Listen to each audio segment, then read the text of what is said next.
Bonjour tout le monde. Aujourd'hui, on va continuer dans notre cycle de formation interne dans l'équipe Graphics avec nos étudiants en 4e année qui sont en stage de fin d'année, en stage PFA. Donc aujourd'hui, c'est la séance numéro 3. Et en fait, on va traiter ou bien on va introduire quelques notions sur le blockchain et les crypto-monnaies. Donc, il y aura 2 présentations. La première présentation sera présentée par Kawthar Alleni, en fait, ingénieure et futur manager. Elle vient de l'autre côté de la rue, elle vient de Esprit School of Business. La deuxième, puis on va enchaîner directement avec la présentation de Amin Massabi. Il est en stage PFE chez l'entreprise NES Capital. D'accord? Voilà. Donc, voilà la question maintenant que vous êtes en train de la poser. Hein. Pourquoi parler de la transition digitale, en fait, dans un contexte d'équipe de recherche en mathématiques financières? En fait, afin d'éviter l'erreur constatée pendant l'intégration des sciences de données en entreprise, car quand même, et c'est une réalité, il faut dire la vérité, on constate un réel conflit maintenant entre les paradigmes venant du développement logiciel et du développement web, et d'une part, et d'autre part, les paradigmes de l'intelligence artificielle, machine learning et deep learning. Il y a quelques conflits dans les entreprises.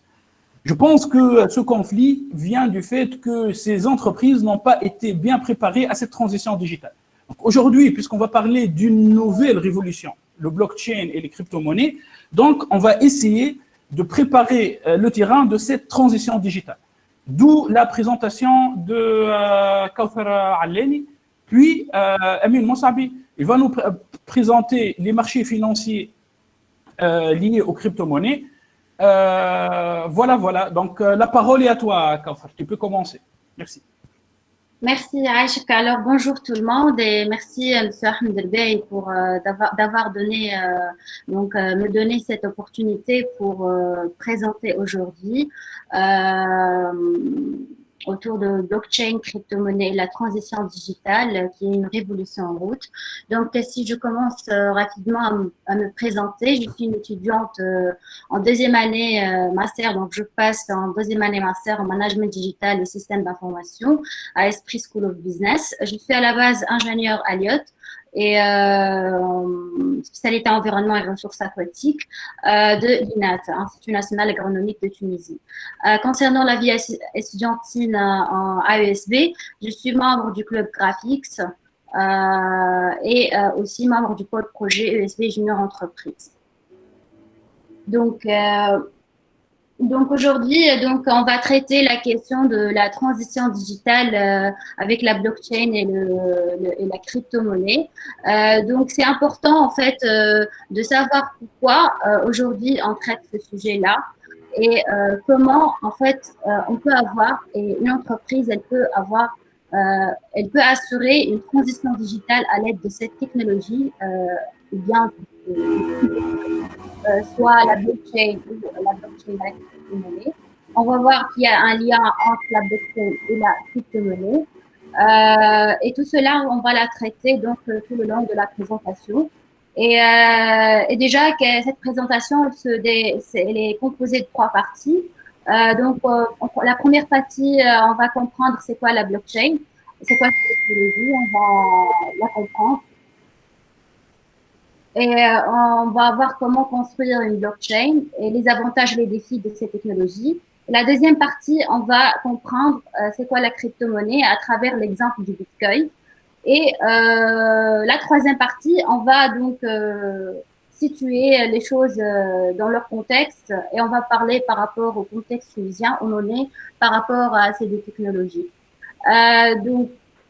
Pour la première partie, pour comprendre la blockchain, comme son nom l'indique, en fait, en français, la blockchain, c'est une chaîne de blocs. En fait, les blocs sont uniques et chaque bloc, en fait, il correspond à, en fait, c'est une entité où on peut stocker les données Et chaque bloc, il est caractérisé par une identification ou une position qui est unique, qui s'appelle H. C'est là, au niveau du bloc, où on va stocker les données d'une manière en fait irréversible. Et à chaque fois où on va ajouter des données, où on va ajouter une transaction, un bloc, il va s'ajouter à la chaîne d'une manière en fait en utilisant en fait la cryptographie afin de sécuriser la chaîne et ça veut dire que la rendre donc difficilement donc rompue par les pirates quoi. Donc et c'est comme ça qu'on peut construire une blockchain donc de cette façon-là. Donc c'est digital, c'est numérique, c'est pas tangible, où on va stocker des données et assurer des transactions à travers cette blockchain qui est en fait une infrastructure, un réseau à travers lequel on va donc stocker des données et faire nos transactions. Donc si pour expliquer davantage c'est quoi l'infrastructure blockchain ou le réseau blockchain, en fait, si on le compare déjà par rapport au système traditionnel, où on a en fait un élément central, par exemple une banque, qui va lier en fait qui va lier les parties prenantes, et chaque transaction elle doit passer par un élément central afin de contrôler en fait ces transactions et les données. Donc tout est centralisé dans le système traditionnel qu'on le connaît tous.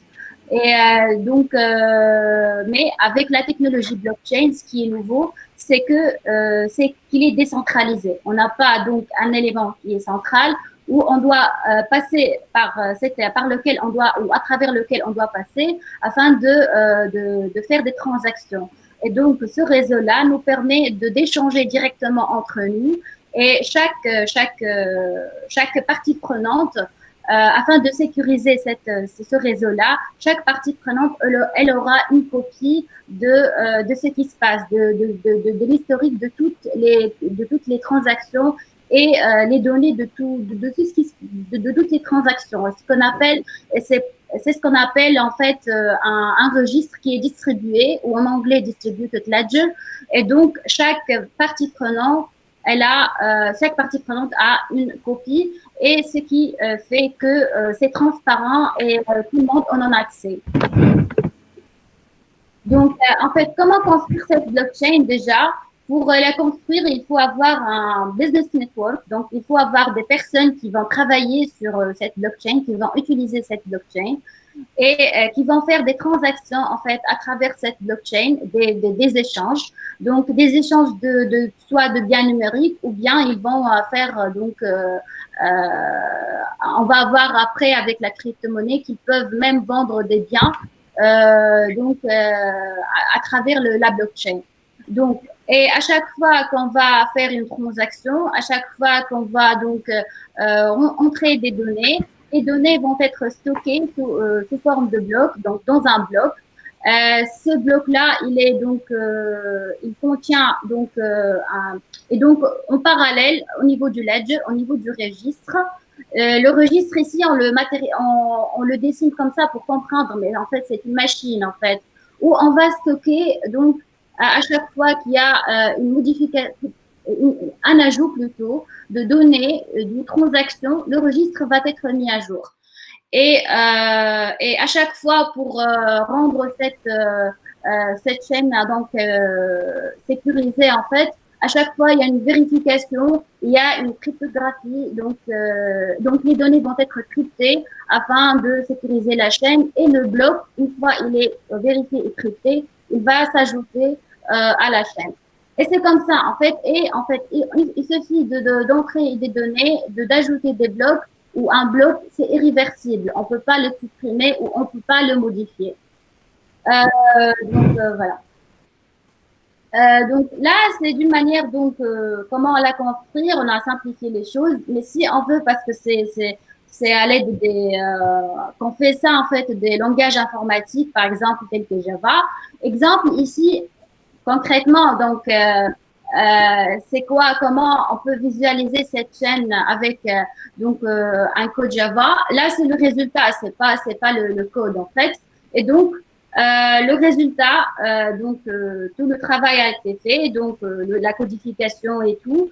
Et après, on a ce résultat-là. Donc, ça, c'est la blockchain. Donc, on voit, c'est l'index 0, ça veut dire c'est le premier bloc. Donc, il a à l'index 0. À la date, donc, 1er janvier 2017.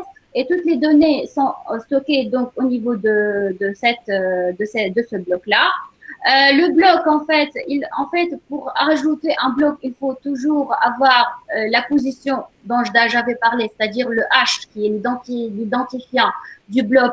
Toujours, chaque bloc qui s'ajoute, il faut avoir le bloc, l'identifiant du bloc précédent. Dans ce cas-là, le bloc, c'est le premier bloc.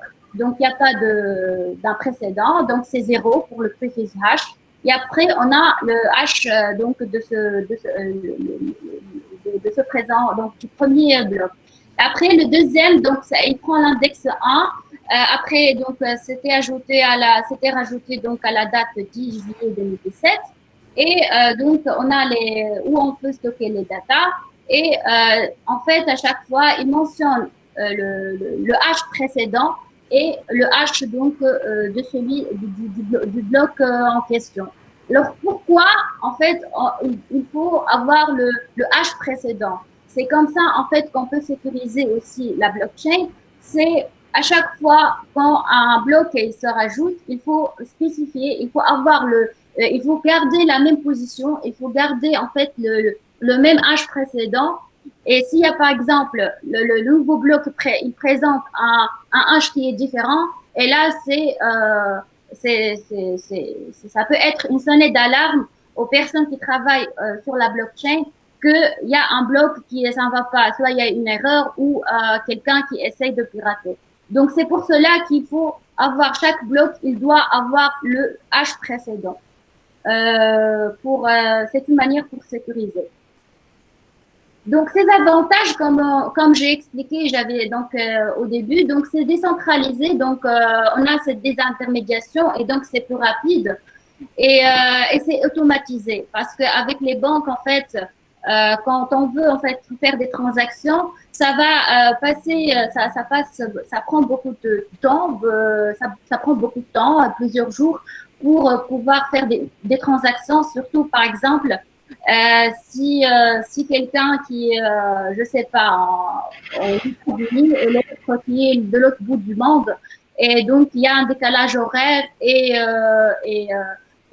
ça, en fait, ça prend beaucoup plus du temps. Et ça, mais avec cette technologie, puisque c'est décentralisé, et les personnes sont en contact direct entre eux, ils peuvent donc, c'est plus rapide et c'est automatisé. Et c'est aussi transparent et on peut avoir une traçabilité vu que les données, comme j'avais dit, c'est irréversible. Si on entre des données, on peut pas les modifier et on peut pas les supprimer. Donc, on peut garder un historique de tout ce qui se passe au niveau de la blockchain et donc on peut tracer si jamais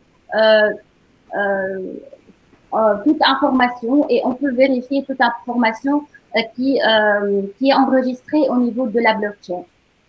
Donc, la blockchain, elle permet aussi l'avantage de stocker une grande masse de données et elle est plus sécurisée que les réseaux traditionnels, comme je l'avais mentionné, vu que, en fait, sur le plan technique, elle est basée sur la cryptographie et la codification et vraiment des calculs mathématiques très complexes pour pouvoir la sécuriser. Voilà, et ça a permis aussi, donc elle est efficiente aussi, donc c'est toujours parce que à l'aide de cette rapidité, cette transparence et la traçabilité, donc c'est très efficient d'utiliser ce réseau-là. Et en fait aussi l'avantage c'est qu'elle permet aussi de l'émergence de nouveaux métiers, donc déjà, comme toute autre technologie, il y a une émergence de nouveaux métiers. Là, on aura besoin des spécialistes de blockchain. Si on veut faire, par exemple, un business en ligne, et donc là, on aura besoin de personnes qui qui vont gérer le site en ligne. Et si d'autant plus on veut faire des choses en ligne, mais aussi à l'aide de la blockchain, donc on aura besoin des spécialistes, etc. Donc ça crée des métiers en fait. Et donc là, par exemple, si on continue pour en fait comprendre un peu plus l'avantage de l'utilisation d'un blockchain, d'un réseau blockchain, par exemple, d'un cas de e-business C2C. C2C, ça veut dire consumer to consumer. Ça veut dire les consommateurs, ils vont faire des transactions entre eux. Par exemple, comme Airbnb. Airbnb, c'est les consommateurs qui mettent leur maison, qui louent leur maison sur un site. Et voilà, les personnes, les consommateurs viennent sur ce site-là pour louer des maisons. Et c'est des sites aussi, c'est des consommateurs de consommateurs. Et donc, si on applique un réseau blockchain sur un e-business aussi tel que Airbnb, on aura en fait plus de flexibilité, de rapidité et c'est plus pratique en fait, que ce soit au niveau du booking, au niveau du paiement ou même au niveau après, donc au niveau du suivi et la notation le feedback du client ou du consommateur par rapport à l'expérience, donc par rapport à son user experience. Donc parce que c'est un processus automatisé, la blockchain, c'est un processus automatisé et les données sont stockées et qu'on ne peut pas les modifier. Et une fois on les met, donc ils sont là et on ne peut pas les supprimer. Et donc le processus du booking se fait automatiquement. On n'aura plus besoin à chaque fois de rentrer nos données, de rentrer notre ID, etc. Donc, on a notre données qui sont stockées et à chaque fois, on peut les réutiliser. Donc, d'une manière automatique. Et pour les paiements aussi, ils se font automatiquement et ils se font aussi grâce à des smart contracts. Des smart contracts en fait où c'est des contracts smart en fait qu'on peut les faire et l'avoir grâce à la blockchain où en fait quand on va où en fait le consommateur, c'est-à-dire celui qui loue son bien, il va recevoir l'argent dès que l'accord a été fait, dès qu'il y a un consensus entre les deux parties. L'argent, il est versé d'une manière automatique. Donc, ce qui n'est pas le cas dans le réseau traditionnel où le consommateur, il attend 24 heures pour avoir le paiement et à 24 heures, en fait, après le check-in, pour recevoir le paiement. À l'aide de la blockchain, en fait, c'est automatique et une fois il y a le consensus, même avant en fait le check-in, l'autre consommateur, celui qui loue, en fait, il va recevoir son argent. Et même aussi par rapport après pour le feedback. Après, donc, les reviews, en fait, les feedbacks, ils sont là, ils sont stockés, on ne peut pas les modifier, on ne peut pas les supprimer. Et donc, ça rend l'user experience plus fiable. Et pas l'user experience plus fiable, mais plutôt les feedbacks quand ils sont là et on ne peut pas les modifier ou ni les supprimer. Et donc, les autres consommateurs, ils vont avoir en fait, il y a une transparence, ils vont avoir tous les avis des consommateurs. Donc, on risque pas d'avoir un avis qui n'est pas où la personne mentionne un feedback ou un avis qui est négatif ou une expérience négative. On risque pas d'avoir ce commentaire-là, cet avis-là, supprimé par celui qui loue sa maison. Donc, tous les avis, sont là, ils sont stockés, ils sont pas donc supprimés. C'est comme ça qu'on peut améliorer aussi le user experience et améliorer donc l'user experience, ça veut dire l'expérience client. Voilà, pour ceux qui ne connaissent pas le terme. Ça veut dire l'expérience client, ça veut dire dès le choix, dès le choix de son produit, la négociation avec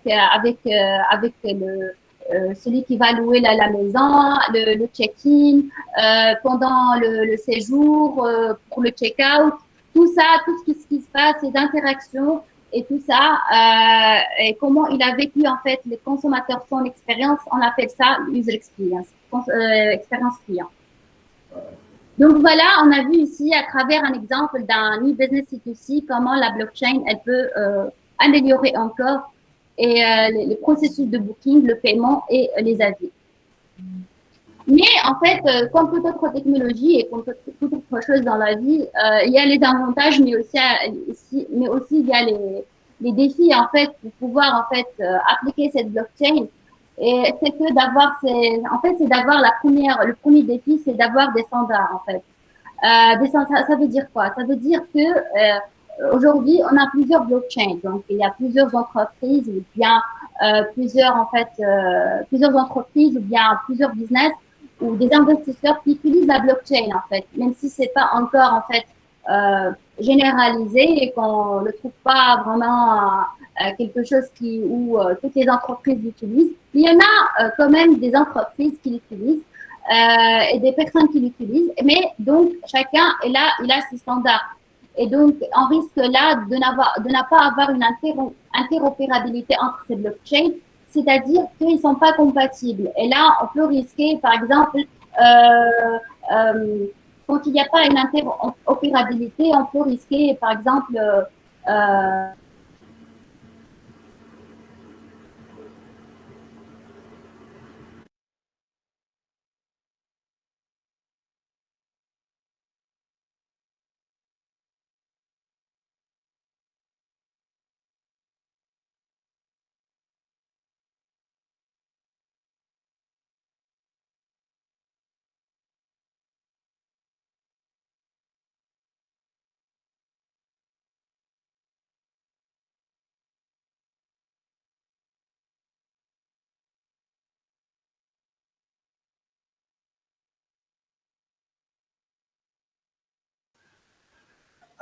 Enfin, je pense apparemment il y a un petit souci, je pense, de connexion côté Kauthar. Bon, peut-être, je vous propose qu'on attend un peu, sinon.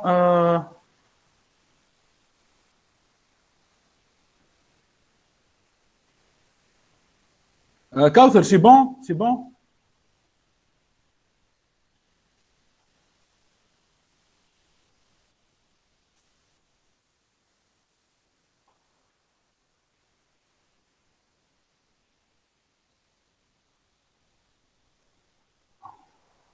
Ok.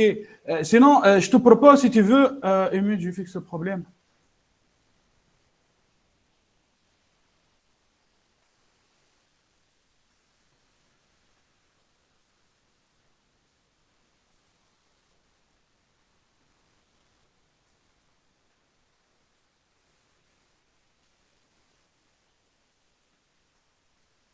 Okay.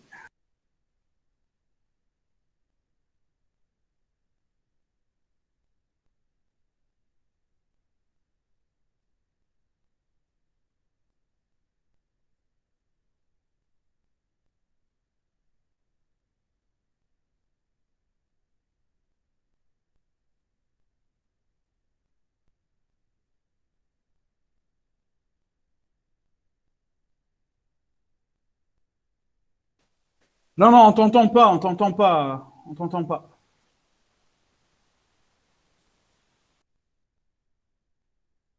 On t'entend pas, on t'entend pas.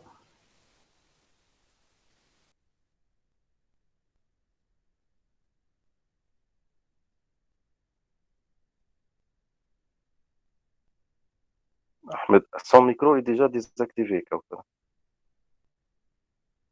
Kauthar, est-ce que tu peux activer? Ah, c'est bon. Est-ce que parle maintenant, Kauthar, parle. Non, non. Apparemment, elle est connectée sur je pense à partir de deux appareils, quoi. Je sais pas, sinon, si tu veux, à la fin de sa présentation, il y a une partie sur les cryptos en Tunisie. C'est bon? C'est parfait, c'est bon. Allez.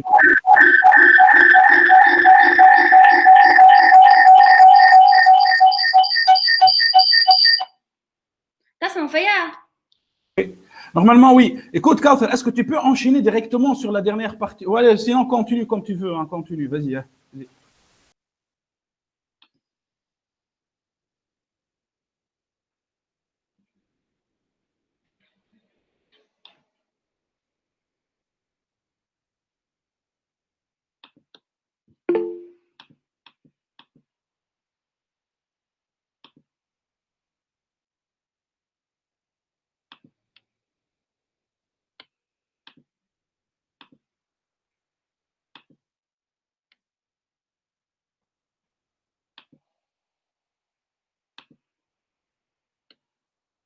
باهي شوفوا هكا في الوحدة. Oui, c'est bon. Oui.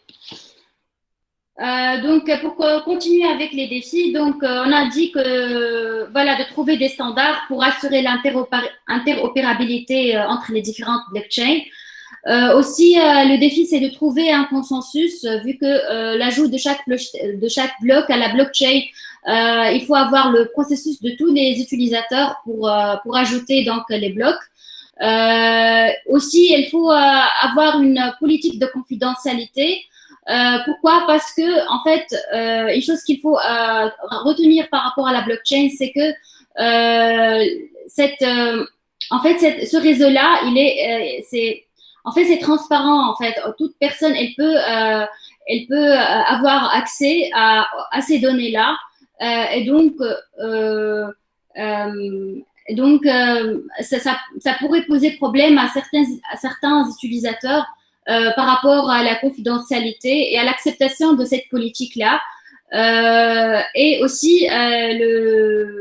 il y a un autre défi, c'est d'avoir une réforme réglementaire parce que pas tous les pays régulent ou ils sont clairs par rapport à leur législation, par rapport à l'utilisation de la blockchain. En fait, le but c'est en fait toujours de donner un cadre à son utilisation et de prévenir tout abus ou toute utilisation qui n'est pas conforme avec la politique d'un pays ou d'un État. Et aussi d'avoir une infrastructure adéquate au développement d'un blockchain parce que la blockchain, vraiment, cette technologie, elle doit avoir, techniquement parlant, une infrastructure adapté à son fonctionnement. Là, la blockchain, on peut en fait l'appliquer dans plusieurs domaines, pour améliorer donc le service et la qualité aussi l'expérience client dans le domaine par exemple l'électricité, des fintech, etc. Et aussi la supply chain, c'est-à-dire la logistique. Supply chain, c'est-à-dire la logistique, la chaîne logistique. Là, par exemple, on a un exemple. Qui est un projet qui a été sponsorisé par Accenture, Mercy Corps, Everledger, Amazon Web Services et Mastercard pour en fait pour assurer une traçabilité des produits alimentaires afin d'assurer une meilleure qualité et de ces produits-là. De bien tracer les différents passages et les différentes phases par lesquelles passent les aliments avant qu'ils atteignent donc le consommateur final. Donc ce projet-là, en fait, il vient pour aussi encourager la culture biologique et l'utilisation et la consommation des aliments bio et donc protéger la protection de l'environnement et aussi afin de augmenter encore en fait pour faire l'inclusion en fait sociale et augmenter encore la croissance mondiale vu que à travers en fait les cultures et à travers donc l'agroalimentaire et la croissance mondiale elle est en pleine croissance, voilà. Et donc, afin aussi d'en profiter, les petits agriculteurs qui ne reçoivent pas une rémunération, ou plutôt équitable ou juste comme pour les autres, comme pour les autres investisseurs. Donc, on a appliqué ce projet-là qui est fait à l'aide de la blockchain afin de protéger l'environnement à travers l'encouragement de l'utilisation des produits bio et aussi de faire l'inclusion sociale afin d'encourager les petits agriculteurs à aussi faire part de cette croissance mondiale et d'avoir des rémunérations directement à partir des consommateurs. On va voir comment en fait. Déjà pour comprendre la chaîne logistique traditionnelle, elle est de cette façon-là, elle est linéaire. On a 4 maillons, donc les fournisseurs, la production, le stockage et après, donc le produit, il va atteindre les clients à la fin. Donc là, c'est linéaire, où on va gérer donc des flux physiques et des flux informationnels afin de, donc le produit, dès la matière première, il va aboutir au client au final. Mais ça, c'est à l'aide de la chaîne logistique traditionnelle. Avec la blockchain, on va rendre cette chaîne logistique circulaire, où le client, en fait, il peut être en contact aussi avec le fournisseur. Parce que là, le client, il n'est pas en contact avec le fournisseur puisque c'est une relation linéaire. Ici, c'est en relation avec le fournisseur. Dans notre cas, là, pour le projet de la blockchain, financé par les sponsors que je venais de citer, c'est que le client, il va en fait choisir son produit. Donc, il va être en contact avec les petits agriculteurs et il va choisir son produit et il va demander en fait aux agriculteurs la quantité la quantité qu'il a besoin, la qualité. Il va aussi savoir sans connaître en fait son fournisseur, donc l'agriculteur. Et l'agriculteur même, il va aussi connaître ses clients, les clients finaux. Donc, les clients finaux. Donc, cette technologie, donc, la blockchain, elle va assurer le suivi et la traçabilité des produits. Vu qu'on a dit que tout est enregistré sur la blockchain, donc on peut avoir la traçabilité. Et donc, le consommateur, via donc son smartphone ou sa tablette, ou peu importe, donc il va avoir accès à toutes les données qui sont stockées au niveau de en fait, il va avoir une idée sur tout l'historique et tous les phases par lesquelles il a passé le produit. Donc, comment il a été collecté, les qualités et les caractéristiques de son produit, les conditions de manutention, de stockage, etc., etc. Comme ça, le client, il est sûr que son produit, il est stocké, il est préparé, il est donc fait d'une manière donc la manière souhaitée. Donc, c'est comme ça. Et donc, et là, de cette manière-là, on va aussi responsabiliser le consommateur puisque il va aussi s'intéresser à la qualité du produit et aussi, il va rémunérer de l'autre côté le petit agriculteur s'il est donc satisfait de l'expérience. Il va rémunérer aussi l'agriculteur. Et on va aussi en fait encourager la pratique durable via la culture bio et l'inclusion économique, vu que les agriculteurs aussi, ils vont recevoir dorénavant des petites rémunérations directement de leurs consommateurs. Donc là, par exemple, on a l'exemple du café. On le fait aussi avec le saumon en fait. Et on le fait aussi avec le café. Donc, par exemple, c'est pas dans tous les pays, mais c'était un projet qui a été fait à une envergure en fait petite pour le moment. Ça a été lancé en février 2019. Et là, par exemple, on a un agriculteur, il a une identité digitale, on a toutes les informations sur cet agriculteur. Donc, l'agriculteur, il va rentrer les données, combien aussi de café il a collecté, de graines de café il a collecté. Comme ça, on va en fait contrôler mieux les quantités produites et on va éviter perte de produits ou perte après à cause d'une surconsommation.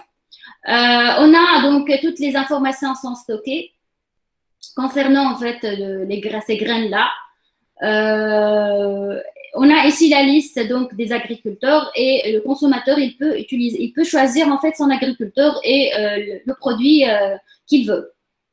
Donc, ici, le consommateur, il va donc consulter les agriculteurs, il va acheter, il va choisir son produit et la blockchain, elle va en fait vérifier, etc. Et la demande, elle va aboutir aux petits agriculteurs et lui, il va connaître, il va être conscient du besoin du consommateur.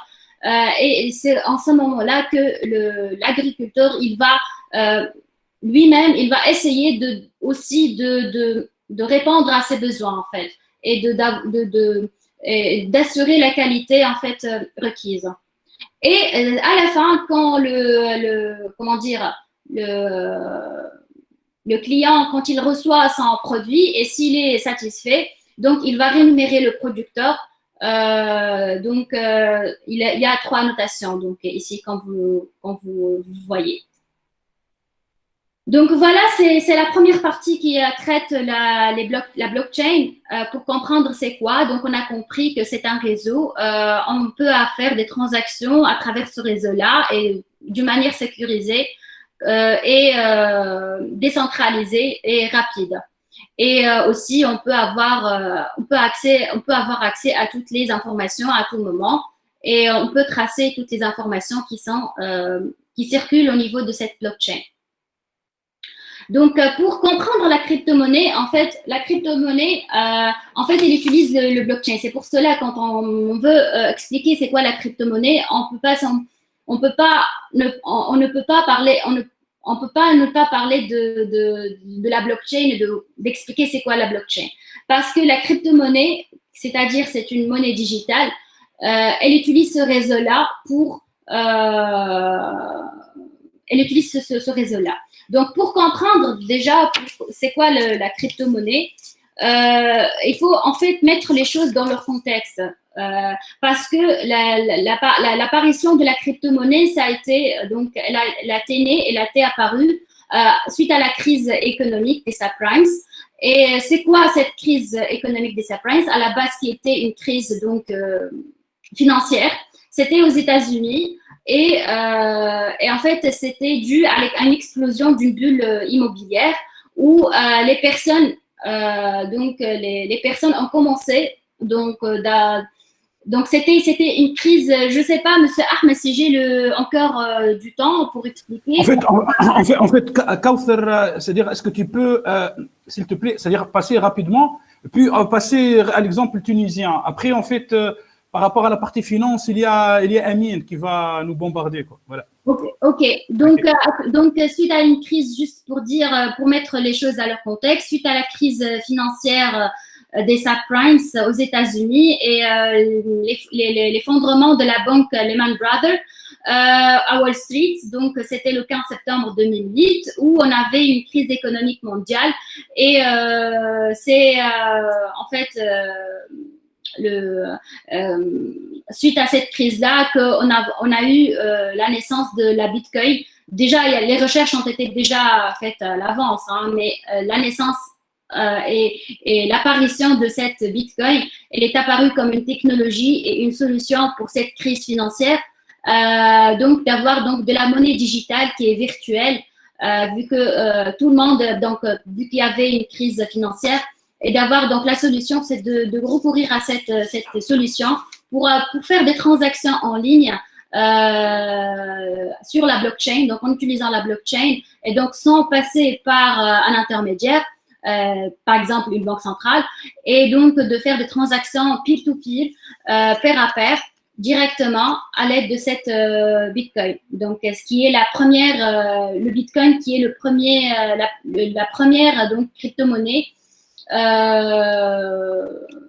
Après, il y en a beaucoup qui sont nés, mais le Bitcoin, c'est le plus célèbre et la première. Donc, ça a été créé par Satoshi Nakamoto, qui est un japonais. Il y a des gens, donc on ne sait pas qui est ce Satoshi Nakamoto. Il y en a qui disent que c'est un groupe de 10 personnes à peu près. Il y en a qui disent non, que c'est une seule personne. On ne sait pas. En tout cas, l'identité de cette personne. Et si on se pose pourquoi, en fait, on ne sait pas l'identité de cette personne, parce que tout simplement, il y a peut-être deux raisons. Peut-être qu'il y en a d'autres, mais pour le moment, on peut déduire qu'il y a deux raisons. De un, parce que la blockchain, même si que les données sont stockées, sont irréversibles en fait, leur suppression, et on ne peut pas les supprimer, ils sont là. Et tout le monde en a. Kauthar, Oui. s'il te plaît, est-ce que tu peux passer à la partie tunisienne, c'est-à-dire à l'introduction des crypto-monnaies voilà, en Tunisie. Et puis, car vraiment, on n'a pas le temps, hein, s'il te plaît. Ouais, voilà. Okay. Merci beaucoup. Ouais. Pour le contexte tunisien, en fait, comme on a dit, pour parler de la crypto-monnaie, donc la crypto-monnaie et la blockchain, en fait, c'est lié. Donc, en Tunisie, la Tunisie a organisé Africa Blockchain Summit en 2018. Et ça montre en fait l'ouverture de Tunisie vers face à cette technologie-là. Et il y en a en fait, il y a récemment, le 7 juillet 2020, il y a eu le lancement de la première blockchain nationale à travers donc la signature de convention entre l'ATI, qui est l'agence tunisienne Internet, et Universa Hub Africa. Donc pour avoir donc le premier réseau national blockchain. Aussi, si on met donc on voit que la Tunisie elle est ouverte donc à avoir cette technologie. Elle fait des actions par rapport à ça.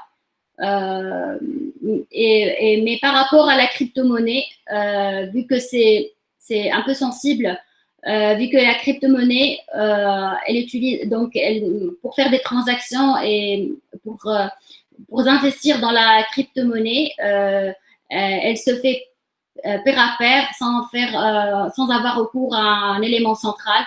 Et du coup, c'est la souveraineté de la banque centrale de décider par rapport à l'utilisation du Bitcoin ou de la crypto-monnaie en général. Vu que donc il faut étudier tous les risques qu'on peut courir si on utilise donc la Bitcoin. Parmi ces risques-là, parce que la monnaie digitale, donc on peut la crypto-monnaie, on peut en fait faire des transactions ou on peut faire des achats sur le darknet, des achats donc qui peuvent être illicites aussi. Et donc c'est pour cela que actuellement, même si donc on n'a pas vraiment donc actuellement les Tunisiens ils sont en train d'étudier et de faire des recherches et d'étudier cette possibilité parce qu'il faut étudier aussi tous les risques qui vont avec. Mais on voit que la Banque centrale, elle est pour faire du fintech et pour en fait donner aussi assurer une transition digitale et entreprendre des projets digitaux et des projets de transition digitale, vu que aussi en 2018, plutôt en 2019, elle a fait le lancement du Sandbox qui est au sein de la Banque centrale pour encourager les startups dans l'investissement, dans le travail, les startups dans le fintech, voilà, pour faire des recherches plutôt de faire des startups et des business fintech. Donc, et là, je donne des références par rapport au cadre juridique relatif aux startups et voilà, par rapport à cela. Donc, parce que c'est important, en fait, pour toute autre technologie, pour conclure, que ce soit pour la blockchain ou pour toute autre technologie, on doit avoir, en fait, pour réussir notre transition digitale et pour vraiment la réussir et l'appliquer, on doit avoir une culture digitale et la volonté vers une transition digitale parce qu'avec cela, il y a une notion qu'on ne va pas l'aborder aujourd'hui, mais qui a une notion très importante par rapport à la transition digitale, ce qui est le change management. il faut gérer les personnes et gérer les personnes, gérer le changement, parce que tout changement n'est pas facile. Donc, il faut avoir cette culture et cette volonté et aussi les capacités, les compétences pour gérer ce changement-là. Et gérer les habitudes, pour changer les habitudes des personnes à utiliser, à migrer vers le digital.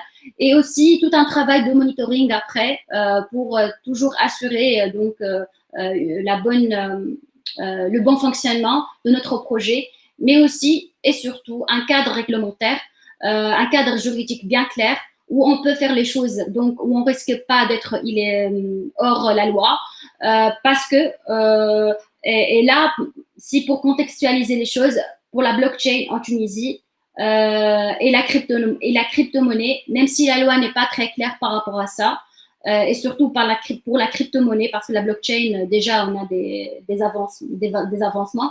En tout cas, pour la crypto-monnaie, même si on n'a pas une loi, mais en fait, l'État ne l'interdit pas. Et donc, ça permet aussi aux personnes qui veulent faire des recherches, ça permet aussi de faire des recherches par rapport à ça. Donc, on peut faire des recherches. Ce qui n'est pas le cas par rapport à d'autres pays où c'est interdit et donc toute recherche par rapport à ça et tous travaux, même si c'est des travaux de recherche, c'est considéré comme hors la loi. Donc voilà. Ok, merci beaucoup, Kausa. Merci très bien pour cette présentation. En fait, voilà, donc juste je rappelle que avec nous, nous avons en fait un invité VIP, Monsieur Hassan Nas. En fait, lui, il est fondateur et CEO d'une entreprise, d'une entreprise en fait spécialisée dans les fintech, basée en Suisse. Voilà, basée en Suisse. Et on va enchaîner directement avec la présentation de Amin Moussabi, notre étudiant en 5e année Infini, qui est en train d'effectuer son projet fin d'études dans l'entreprise NES Capital.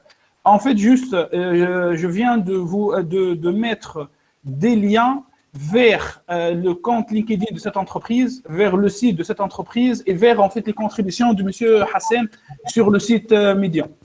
Voilà, allez, Amine, la parole est à toi et merci. Donc, bonjour, Hachem School. Je me présente, Moussabi Emin, étudiant en 5e année Infini à Esprit. Je suis en période de stage avec mon entreprise NAS Capital. Donc, je travaille sur les algorithmes de trading dans le marché des crypto-monnaies et aujourd'hui, je vais introduire le marché des crypto-monnaies. Tout le monde le connaît. Donc, on va commencer directement par maintenant l'évolution de la monnaie.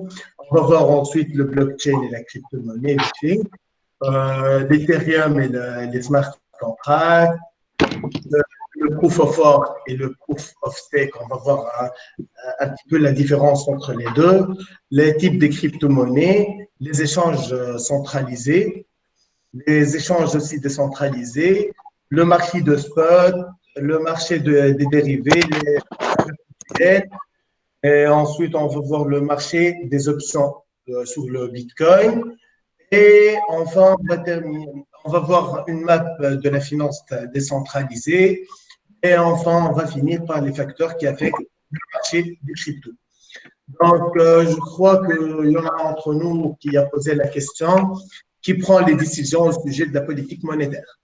Bien sûr, les banques centraux prennent cette décision, mais après la crise de 2008, on avait des décisions, par exemple, de la Banque centrale des États-Unis qui a juste imprimé de la monnaie et poussé l'inflation vers une énorme inflation.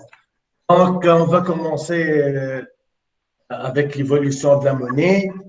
Les hommes primitifs ont commencé à échanger leurs biens comme des produits agricoles et d'élevage, puis on a passé aux métaux précieux, avec la monnaie métallique, jusqu'à on a atteint les billets.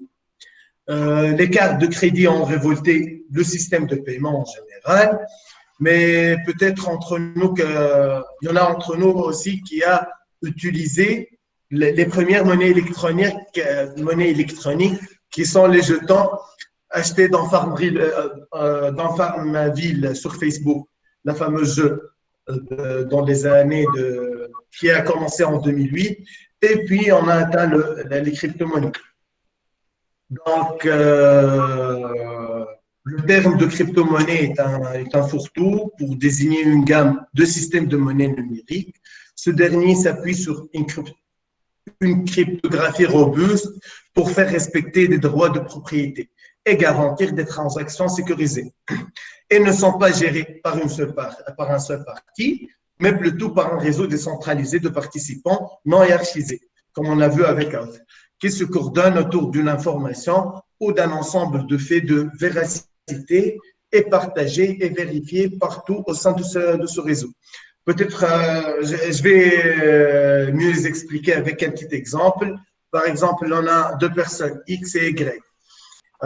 X veut recevoir de l'argent de Y. Donc, il va ouvrir son portefeuille électronique de crypto, génère une adresse publique sous forme d'un QR code et la présente à Y.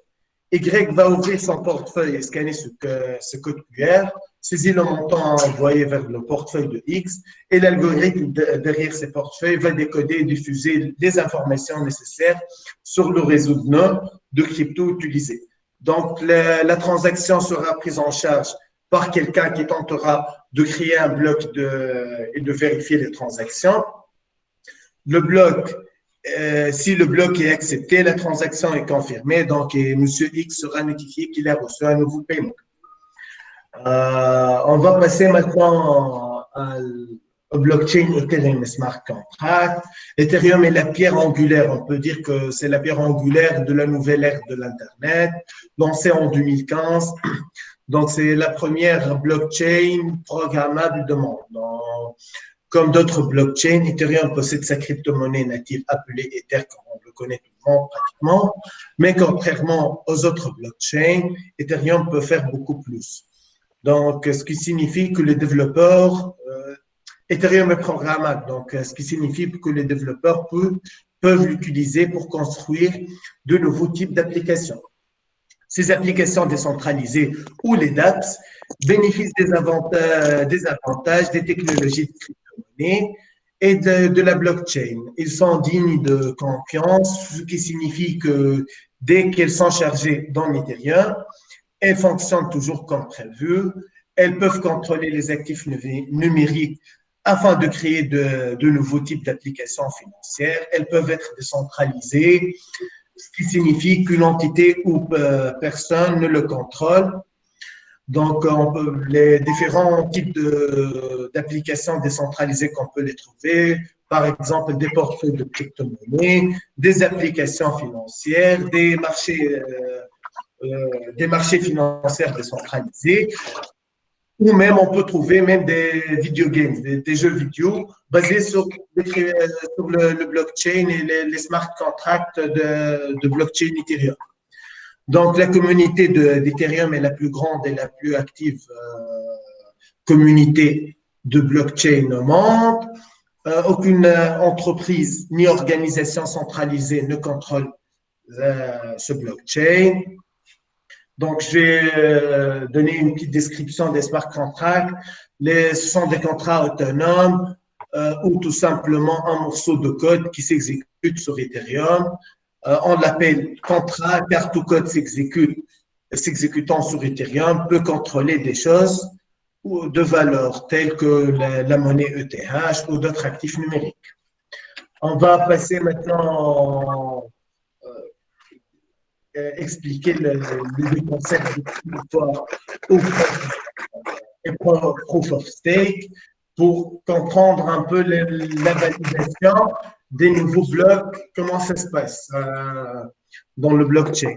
Donc, pour valider les transactions, chaque réseau utilise la puissance des mathématiques et de la cryptographie. Mais comment? Donc, on a proof of work des miners et proof of stake des validators. Donc, la capacité minière dépend de la puissance de calcul des ordinateurs. Au contraire, la capacité de validation dépend de la participation de chaque node dans le réseau. Le mining produit des nouveaux blocs et les miners reçoivent ces blocs-là. Donc, ils reçoivent des crypto-monnaies, des coins pour miner. Au contraire, le proof of stake ne rien produit. Donc, il n'y a pas de nouveaux blocs à jeter dans le système de proof of stake. Seulement, les validateurs reçoivent des frais de transaction. Donc, chacun doit payer pour valider sa transaction. Donc, dans le proof of work, on peut trouver, et c'est possible, qu'on peut trouver les 51% attacks, donc les attaques de 51% avec les ordinateurs quantiques maintenant. Mais pratiquement, c'est impossible de trouver une participation dans le réseau avec 51% chez une seule personne pour valider des fausses transactions. Donc, aussi, il y a un point faible pour le proof of work, c'est la consommation massive d'énergie nécessaire pour atteindre la puissance maximale des machines dédiées pour miner les transactions. Donc, maintenant, on va passer aux différents types de crypto-monnaies. Vous entendrez souvent parler des altcoins. Il s'agit de toutes les crypto-monnaies dont la technologie blockchain sous-jacente est dérivée de celle de Bitcoin. Ce sont des développeurs qui ont récupéré le code source de Bitcoin sur Internet et ont créé une nouvelle blockchain basée sur les mêmes fondamentaux techniques et fonctionnels, mais intégrant souvent des nouvelles fonctionnalités. Dans la catégorie des altcoins, on retrouve par exemple des blockchains comme Litecoin ou Ethereum. Mais il y en a maintenant plus que 2000 blockchains pour les crypto-monnaies. Aussi, on a les stablecoins. Ce sont des crypto-monnaies stables. Elles répondent au problème de la forte volatilité des cours. Tout le monde sait que les crypto-monnaies comme Bitcoin ou Ethereum sont très volatiles. Donc, on est dans le concept des stablecoins. Le fonctionnement d'un stablecoin est simple. Si le stablecoin est adossé à une monnaie fiat comme le dollar, vous aurez donc une unité de ce stablecoin contre $1. Il existe plusieurs façons de tenter de stabiliser la valeur du stablecoin de manière à ce qu'il puisse garder une valeur constante dans le temps. Le choix de la méthode dépend de la volonté derrière le projet de ce stablecoin. Donc, on passe maintenant pour introduire les échanges centralisés. Donc, un échange centralisé est une entreprise qui propose toute une infrastructure numérique pour permettre de donner plus facilement l'accès au marché des crypto-monnaies. Cette infrastructure sera la plus compétitive possible pour ainsi posséder un avantage concurrentiel indéniable sur ses concurrents et ainsi attirer des nouveaux clients pour payer les frais parce que pratiquement chaque transaction dans les échanges centralisés, on va payer. Passons maintenant par les échanges décentralisés. Donc, un échange décentralisé ou un DEX peut être, on l'appelle DEX. Donc, c'est un échange dépourvu d'intermédiaires et agissent directement sur les blockchains. Cela veut dire qu'ils ne peuvent être contrôlés par une entreprise. Ici, les utilisateurs ont le contrôle total sur leurs fonds et l'échange décentralisé ne détient pas d'informations sur ses clients. Les DEX vont donc pouvoir autoriser les échanges de crypto-monnaies sans devoir passer par des intermédiaires quelconques, c'est-à-dire passant directement entre les deux utilisateurs venant tous deux échanger. Ce processus leur permet de cette façon de réaliser des échanges sur les blockchains respectifs. Donc, dans les échanges décentralisés, vous possédez vos pièces, vous devez utiliser votre propre portefeuille et vos propres clés privées pour lancer des transactions. En ce sens, vous échangez directement vos pièces avec l'autre utilisateur ou commerçant. Dans un système centralisé, vous allez transférer tout d'abord vos pièces à cet échange et lorsque vous achetez ou vendez des pièces, vous changez simplement de propriétaire dans une base de données interne de cet échange. Et vous allez récupérer vos pièces seulement lorsque vous les retirez de cet échange. Donc, on va maintenant présenter le marché de spot ou le marché au comptant. Donc, c'est appelé aussi le marché au comptant. C'est un marché dans lequel les crypto-actifs sont échangés entre les traders ou les investisseurs. Les opérations d'achat et de vente d'actifs financiers sont réglées et livrées quasi immédiatement. Donc, c'est immédiat. Si vous allez acheter de Bitcoin ou de Ethereum sur Coinbase Pro ou sur Binance, il sera livré à l'instant, à cet instant-là. Donc, on a Binance, c'est le plus grand marché de spot avec il prend pratiquement 40% de marché de spot. On a Coinbase Pro, c'est le marché, le plus grand marché dans le continent américain. Et on a plusieurs autres marchés de spot. Donc, on va parler maintenant sur le marché des dérivés qui permet aux traders de se couvrir contre les risques de change ou de spéculer sur les aléas du marché au comptant. Donc, on trouve plusieurs marchés, le OKX, le marché futur de OKX, UOB, BitMEX. Malheureusement, les options ne sont pas bien développées dans les marchés des dérivés. On a le pionnier de marché, c'est BitMEX, plutôt c'est Deribit où on trouve c'est lui qui est, c'est un monopole des options sur Bitcoin et Ethereum. Donc, on va parler maintenant des contrats perpétuels, future never ending. Et c'est ce terme-là qu'on ne le trouve pas dans les marchés classiques. Donc, le contrat perpétuel est un type spécial de contrat à terme, mais contrairement aux formes traditionnelles de contrat à terme, il ne possède pas de date d'exercice ou date d'expiration. Ainsi, les traders peuvent rester sur une position aussi longtemps qu'il lui convient. En outre, l'échange des contrats perpétuels est basé sur un prix d'indexation sous-jacent.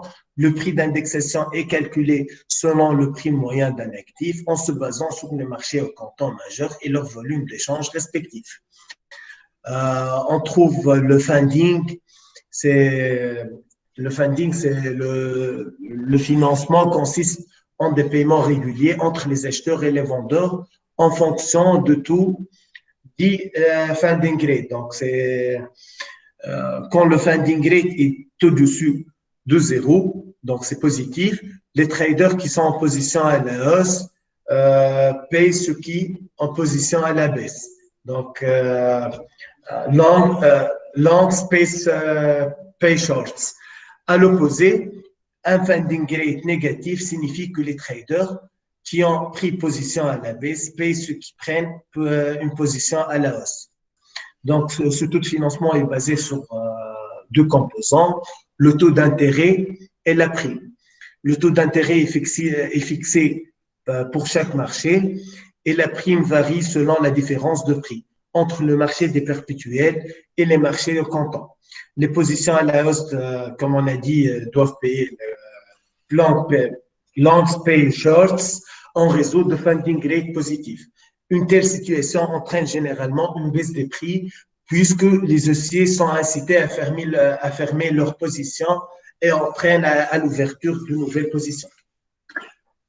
Donc, on va maintenant parler sur le marché des options.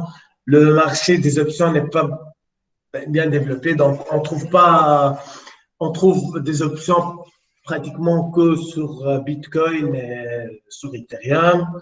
Deribit est un leader de ce marché. On a une moyenne de 200 millions de dollars chaque jour de contrats vendus.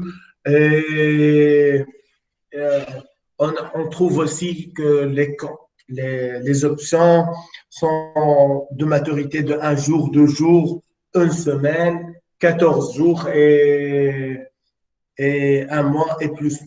Donc, mais on ne trouve pas, par exemple, des contrats sur 1 an. On a un maximum de 6 mois dans les contrats, dans les options, comme maturité.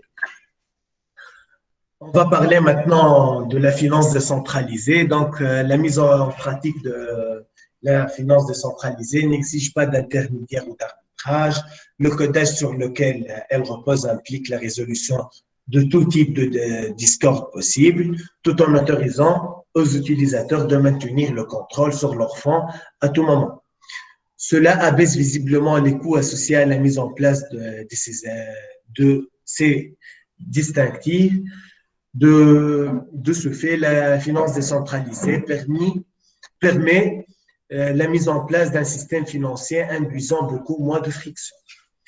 Un autre avantage significatif de cet écosystème aussi ouvert réside dans la facilité d'accès pour des individus qui n'auraient pas accès à ce type de services financiers autrement.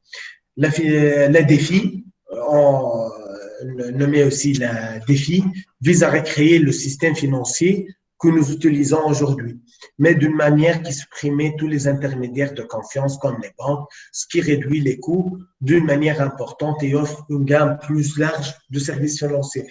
On peut trouver, comme là, cette map-là, on peut trouver des asset management basés sur les blockchains, des marchés de dérivés, des marchés de crédit, des solutions de paiement basées sur le blockchain. On trouve aussi maintenant des assurances basées sur qui offrent une gamme de produits contre les risques des échanges et contre les risques contre les différents risques de blockchain. Donc, on peut maintenant parler sur une finance décentralisée bien développée. Donc, dans le marché des cryptos, comme dans les autres marchés, par exemple, le marché des matières premières et le prix de baril dans la bourse de Chicago, et il peut être affecté si une guerre a été déclarée dans le Moyen-Orient. Donc ici, dans le marché des cryptos, on a des facteurs qui affectent sur le marché, les règles de chaque pays et les nouveaux règles de chaque pays donc, peuvent affecter le marché.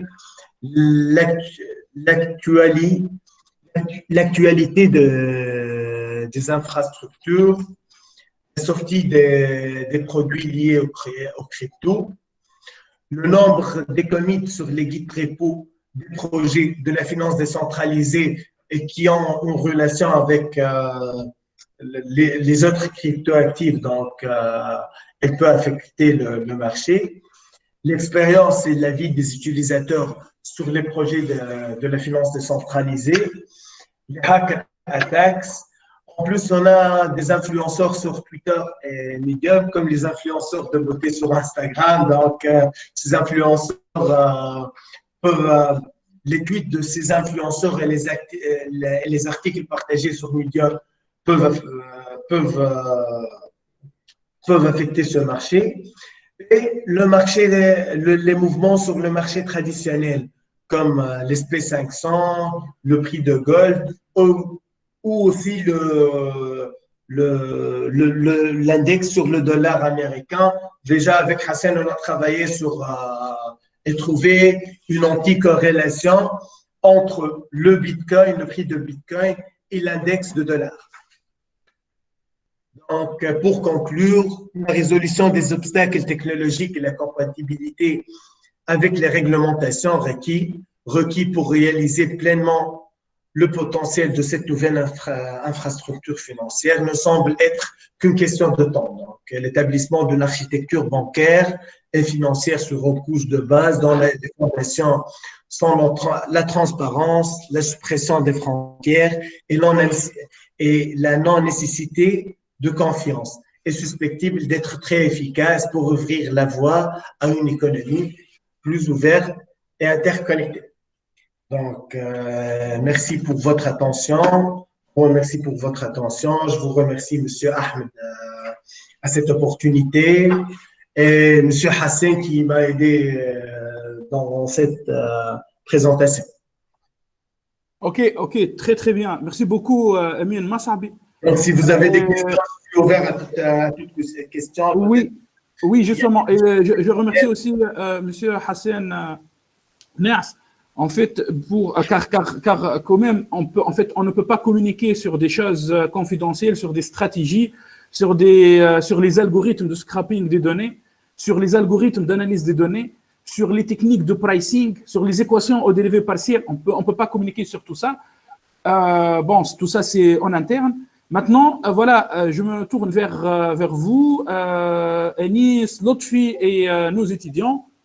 Si vous avez des questions, n'hésitez pas de les poser, soit pour Kawthar Alleni ou bien pour Amin Massabi, ou bien pour Monsieur Hassan. Oui, Ahmed. Vas-y. Oui. Ok, donc tout d'abord, je tiens à remercier Amin et Kawthar pour la qualité de leurs exposés et d'avoir accepté de partager avec nous donc leurs expertises dans le domaine de blockchain et crypto-monnaie. En fait, j'ai une petite question donc pour pour Kawthar et Amin en même temps pour donc le domaine blockchain et plus précisément la partie cryptographie. Kawthar nous a montré donc un exemple d'implémentation d'une blockchain en utilisant le JavaScript. Et Kawthar, lorsque tu as déjà parlé donc de la partie en fait cryptographie, donc si j'ai bien compris, donc cryptographie c'est pour dire protéger donc les données qui se trouvent dans les blocs, c'est ça? Oui. Oui, en fait, est-ce que tu peux nous expliquer davantage, soit toi ou bien donc Amin, comment donc ou bien quels sont en fait, on sait que le domaine de cryptographie c'est un domaine très vaste, donc quelles sont les méthodes ou bien les techniques utilisées pour vraiment protéger donc les données?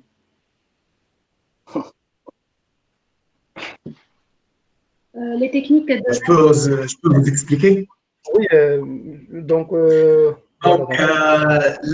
la cryptographie nous a permis de vérifier les blocs.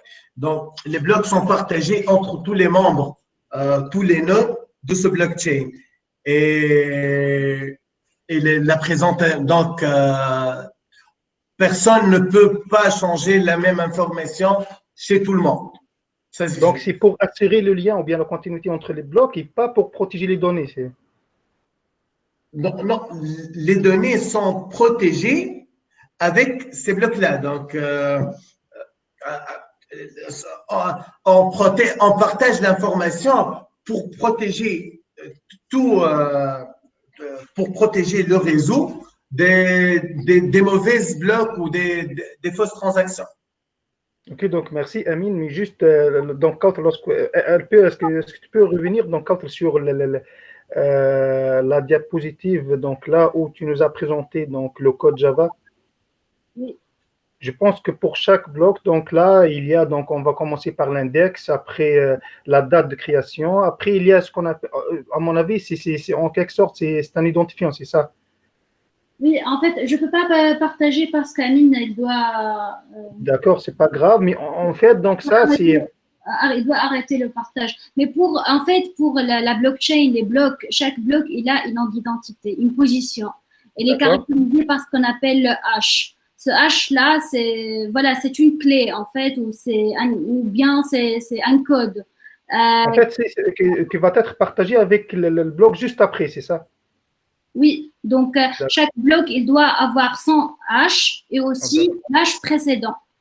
Et donc, de cette manière-là, en fait, même si c'est les blocs, donc le contenu, les données, elles sont partagées au niveau du réseau, mais si jamais quelqu'un, il peut pirater, ou bien il y a une erreur, parfois il y a une erreur de codage par exemple, s'il y a une erreur et que le hash précédent, il est erroné, dans la phase de vérification, en tout cas au niveau de la phase vérification, on va recevoir comme une alerte ou bien une mention pour dire, une notification ou une mention pour dire qu'il y a une erreur. Il y a un bloc qui contient un hash qui est erroné. Et quand on vérifie, les personnes qui travaillent sur la blockchain, quand ils vérifient cela et ils sont alertés par cette erreur-là, ils vont soit donc détecter qu'il y a soit une erreur, c'est juste une simple erreur, ou bien quelqu'un il est en train il essaye de pirater. Mais de toutes les manières, pour le piratage, vu que c'est rapide, le réseau il est très rapide, et ces fonctions en fait de crypter, ou plutôt ces techniques de cryptage, elles sont très très rapides. Pour pouvoir pirater, en fait, le temps de piratage, il est plus important que le temps du hashing. Et c'est pour cela c'est pas faisable. De un. De deux, vu que les registres, ils sont partagés par le réseau, par tous les utilisateurs. Donc, s'il y a une erreur, ou plutôt s'il y a une modification, ou il y a une chose qui n'est pas compatible avec tous les autres registres, les utilisateurs de la blockchain, ils vont alerter ceci. Donc, ils vont dire il y a un registre qui n'est pas compatible avec les autres. Et c'est comme ça qu'ils vont être donc alertés, ils vont remédier à ça. D'accord. Donc, si j'ai bien compris, donc Kaufer et Amine, apparemment, donc on peut accéder aux informations, bien aux données qui se trouvent dans les blocs, mais on ne peut pas modifier, ou bien c'est-à-dire on ne peut pas ajouter ou bien supprimer un bloc. On peut ajouter un bloc, oui, mais on ne peut pas le supprimer ou le modifier. D'accord, ok. Merci. Oui. Ok, merci. Oui, Amine, oui, dis-moi, oui, Amine. Oui. Je vais essayer de vous présenter un essai que je viens de réaliser hier. C'était une connexion sur le blockchain Ethereum 2.0. Donc, là, je partage avec vous. Vous voyez, c'est les blocs, les nouveaux blocs là, le numéro de slot. D'accord. Donc, chaque bloc chaque bloc validé sur le blockchain, je le reçois ici sur le blockchain Ethereum 2.0. Je le reçois ici avec le numéro de slot, l'adresse de chaque bloc, donc chaque transaction, comme Kaufer nous a montré dans sa présentation, on a le montant et le montant de transaction et l'adresse précédente, notre adresse et l'adresse précédente de bloc. Ok, merci Amine. Ok, mais merci bien pour cette question. Lotfi, y a-t-il d'autres questions, s'il vous plaît? Oui, Ahmed. Oui, Anis, je t'en prie. Oui, vas-y, Anis. Oui, merci, Ahmed. Donc, merci, Amine et Kaufer pour les présentations.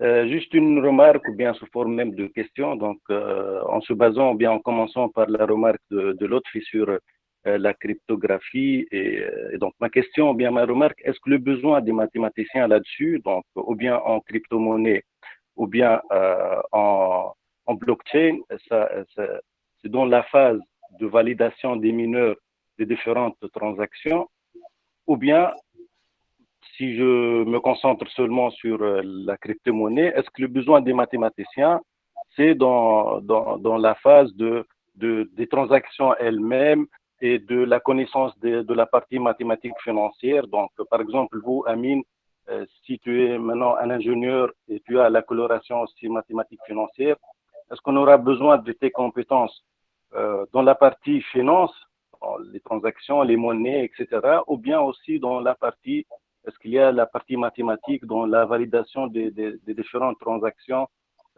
ou bien la validation des mineurs. Donc, je ne sais pas si vous avez bien compris ma question ou bien ma remarque là-dessus. Je veux bien savoir le besoin d'un mathématicien là-dessus, ou bien pour les blockchains ou bien pour la crypto-monnaie.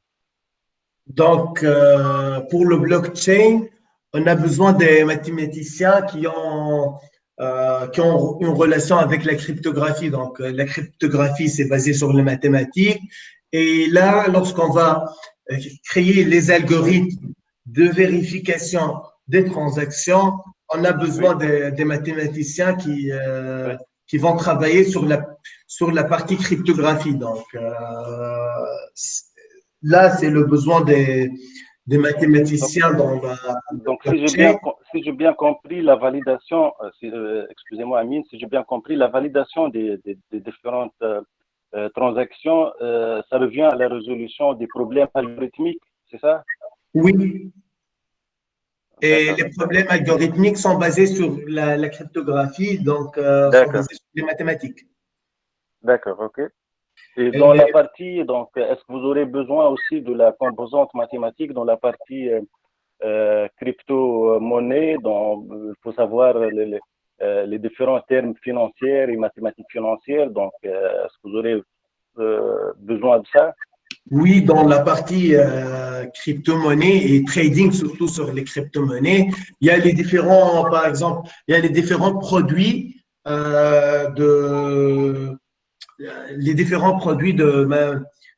financiers qu'on trouve dans le marché traditionnel. On le trouve aussi dans le marché des cryptos. Et là, donc, le marché des crypto-monnaies a besoin des mathématiciens pour créer des algorithmes et pour trouver des problèmes liés au calcul. Surtout on peut dire les contrats perpétuels qu'on a parlé et qu'on ne peut pas les trouver dans les marchés traditionnels. Les contrats perpétuels. Un contrat perpétuel est un produit qui est basé principalement sur les mathématiques. Donc, le calcul des funding rates, le calcul de funding rate et les autres calculs sont des calculs mathématiques. Donc, même le marché des cryptos a besoin des mathématiciens, des mathématiciens financiers. D'accord, merci. Donc, juste ma deuxième remarque. Donc, Kauthar nous a donné aussi un exemple de projet qu'elle a effectué ou bien et a parlé aussi de cas de blockchain en Tunisie. Pour toi, Amine, est-ce que, puisque tu travailles surtout sur la crypto-monnaie, donc est-ce que tu peux nous donner où est-ce qu'on se situe en Tunisie par rapport à ça? Donc, comme Kauthar a cité, il y a le sandbox de notre banque centrale. Et là, il y a plusieurs startups maintenant qui sont lancées pour travailler sur les marchés des cryptos. Aussi, il y a les marchés des cryptos qui sont décentralisés. Donc, et je crois que même les grandes banques en Tunisie vont penser très prochainement à trouver une place sur le marché des crypto-monnaies. Donc, c'est un marché ouvert en Tunisie, ouvert dans le monde entier. Il y a maintenant des offres que je viens de les trouver, des offres de nouveaux postes pour quelqu'un qui peuvent écrire des algorithmes, donc des ingénieurs informatiques qui écrivent des algorithmes de trading sur le marché des cryptos. D'accord. Ok, merci. Ok, merci beaucoup Anis et Amy pour cette discussion. En fait, les data scientists, oui, on a besoin de vous sur ce marché, sur ces produits. N'oubliez pas, que en crypto-monnaie, nous avons affaire à des séries temporelles. Et qui dit série temporelle, dit les algorithmes ARMA, ARIMA, SARIMA, SARIMAX, GARCH, ARCH, et les techniques de machine learning, les algorithmes de régression et les techniques issues du deep learning comme LSTM, RNN et maintenant attention learning, un truc qui vient après RNN. Donc c'est un domaine en fait en effervescence. C'est-à-dire on a besoin des mathématiciens, des ingénieurs informaticiens, des managers pour réussir la transition digitale. On a besoin en fait des spécialistes en finance, des gens qui font du business. Voilà, voilà.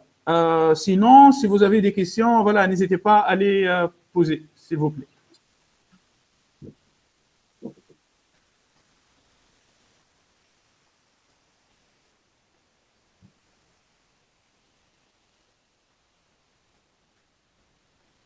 Je pense que apparemment il n'y a pas de questions.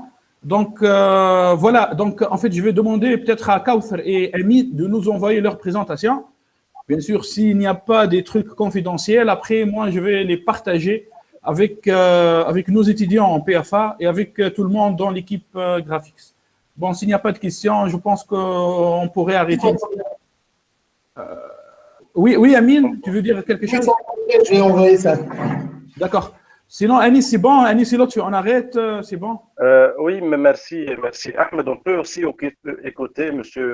Hassan Naas s'il veut intervenir et nous parler un peu de son expérience même à l'étranger ou bien sa prochaine expérience en Tunisie, son besoin par rapport aux compétences de nos étudiants. Donc, s'il veut intervenir, bien sûr. Oui, avec plaisir, Anis. Marhaba. Merci beaucoup. Comme ça, en tout cas, j'apprécie beaucoup l'opportunité que vous nous avez offert à venir faire une présentation devant votre département. C'est que comme on avait discuté pendant notre rencontre en Tunisie, c'est un sujet qu'on veut explorer encore plus en Tunisie, surtout avec les compétences qu'il y a dans tout ce qui est technique, donc tout ce qui est machine learning, tout ce qui est data science. Donc, on veut essayer de monter un peu une boîte de recherche et développement en Tunisie pour ce marché spécifiquement et puis pour essayer comme Amine a dit, de trouver différentes problématiques dans le marché et puis d'essayer de les résoudre avec les maths ou avec toutes vos compétences que vous avez au sein de l'université. Donc, bien sûr, n'hésitez pas à me contacter ou à contacter Emine. On est toujours disponible si jamais il y a des gens qui sont intéressés à travailler avec nous. Si vous avez des idées de recherche ou des projets que vous sentez qui auront du sens dans ce marché-là, on est ouvert, on est disponible sur tous les différents réseaux sociaux. Vous pouvez me contacter sur LinkedIn, vous pouvez m'ajouter aussi si vous voulez pour qu'on reste en contact. Et puis, Inch'Allah, prochainement, malheureusement, avec la situation du corona, moi, je ne suis pas en Tunisie en ce moment, mais j'espère bien rentrer très prochainement. Et on essaiera de formaliser un peu notre structure en Tunisie et de créer, voilà, un peu ce projet de recherche et développement, essayer d'intégrer des programmes avec des universités où on peut travailler avec des étudiants ou même les facultés en soi pour voilà, faire en sorte que Tunisie se positionne sur le marché de la blockchain et la crypto-monnaie à l'échelle mondiale. Ok, merci, Hassan. Oui, Ahmed, tu as la parole. Oui, donc, ok, merci beaucoup, Hassan. En fait, c'est pas, je sais pas quoi, je suis désolé, mais je me suis dit, enfin, bref, bon, j'ai donné en fait l'opportunité à tout le monde de parler. Bon, Anis, bon, ce qu'il a fait, Anis, c'est. Non, il n'y a pas de souci, hein, ok, ouais. Mais en fait, juste, je vous rappelle, les Ajma, en fait, on va couper des choses, yani, bien évidemment, c'est-à-dire si vous voulez pas, c'est-à-dire figurer sur Internet, car on va mettre ces vidéos sur une chaîne YouTube, puis on va partager ça sur LinkedIn. Donc, s'il y a des choses confidentielles, ou bien si vous voulez pas apparaître, c'est-à-dire vos photos et tout, vous me dites et moi, je ferai le nécessaire de telle manière que la vidéo ne va pas contenir en fait, c'est-à-dire ni vos photos, ni vos informations confidentielles. Sinon, en fait, je vais découper voilà, cette présentation. Vous allez la trouver sur une chaîne YouTube et sur LinkedIn. Voilà, bon, moi j'ai fini. C'est bon, Anis, moi j'ai fini. Ok, merci bien, يعطيكم الصحة. ميرسي Très bien, بسلامة ملا يا جماعة. باي، تشاو. بسلامة. Merci.